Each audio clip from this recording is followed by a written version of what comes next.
د غزني ښاروال مولوي سردار ولي ثابت یوه مرکه کې وایي تیر کال یې دې ولایت کې د 230 میلیونو افغانیو په مالي لګښت د ښار مختلفو سیمو کې د سړک جوړولو بیارغونې برخه کې د 28 پروژو چارې بشپړې شوې دي.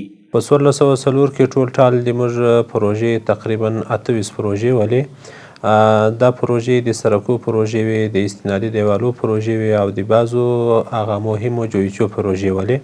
نوموړی زیاتوي سږ کال پلان لري چې د غزني ښار ښکلا او بیارغونې برخه کې 22 پروژې پلي کړي چې د ښار ښکلا به ورسره نوره هم زیاته شي. 1405 کال کې د ښاروالۍ ریاست ټول ټال تقریبا 22 غټې پروژې نیولې دي.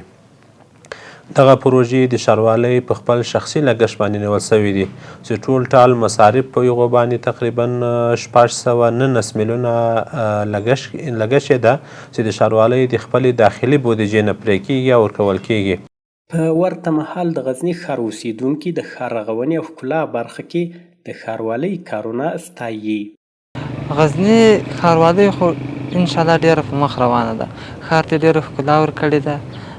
باید نور هم ښه کارونه وکړي چې نور هم دا ښار ته ښکلا ورکړل شي. پوه شوې؟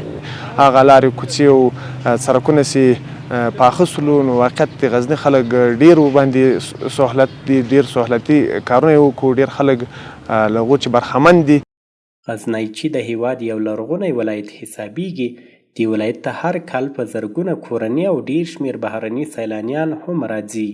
د غزني اوسیدونکي هیله لري چې د دې ښار ښکلا او بیارغونې ته لا ډېر کار ته اړتیا لیدل کیږي.